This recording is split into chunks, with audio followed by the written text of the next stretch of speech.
চীনের রাষ্ট্রদূত আমার একজন নিজস্ব ব্যক্তিগত বন্ধু, তার সঙ্গে আমার সম্পর্ক বেশ কিছুদিন ধরে খুব ঘনিষ্ঠ।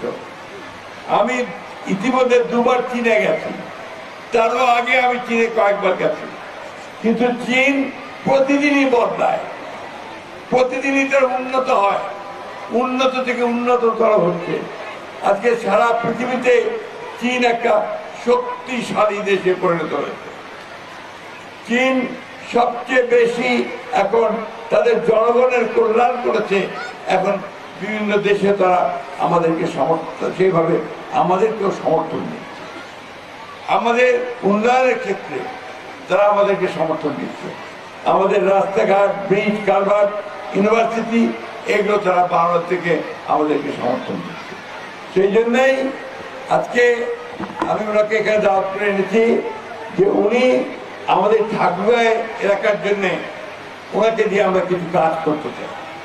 সেই কাজগুলোর মধ্যে হচ্ছে আমাদের এখানে আমরা শিল্প কলকারখানা তৈরি করতে চাই। সেই শিল্প কলকারখানা তৈরি করাতে উনি আমাদেরকে সাহায্য করবেন। উনি কথা দিয়েছেন যে আগামী 2-1 বছরের মধ্যেই তিনি এখানে চীনা প্রতিনিধিদের পাঠাবেন, যারা এই অঞ্চলে শিল্প কারখানা তৈরি করার উদ্যোগ গ্রহণ করবে আমাদের ব্যবসায়ীদের সঙ্গে।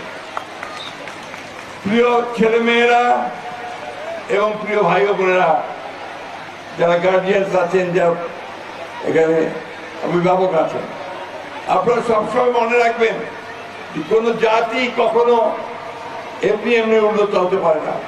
আজকে চীন যে উন্নত হয়েছে তার নিজের চেষ্টায় উন্নত হয়েছে, তার ছেলে মেয়েদের লেখাপড়া শিখে এবং আরো বেশি করে কাজ করে তার উন্নত হয়েছে। আমাদের বর্তমান প্রধানমন্ত্রীর নাম জানো তোমরা? বড় প্রধানমন্ত্রীর নাম কে? জোরে বলো। তিনিও বলেছেন তিনি শিশুদের সঙ্গে কাজ করতে চান, শিশুদেরকে আরো বেশি লেখাপড়া শেখাতে চান, তাদেরকে উন্নত করতে চান। এই জন্য তিনি কতগুলো কাজ হাতে নিয়েছেন। একটা হচ্ছে তাদেরকে লেখাপড়ার সঙ্গে সঙ্গে তিনি বলেছেন সমস্ত বাচ্চাদেরকে তিনি ইউনিফর্ম দেবেন, আবার কিটস দেবেন, এবং বাচ্চারা যেন প্রতিযোগিতা করে টিকে থাকতে পারে সেই প্রশিক্ষণ তিনি তাদেরকে দেবেন। খেলাধুলা, কালচারাল অ্যাক্টিভিটি সব তিনি করবেন।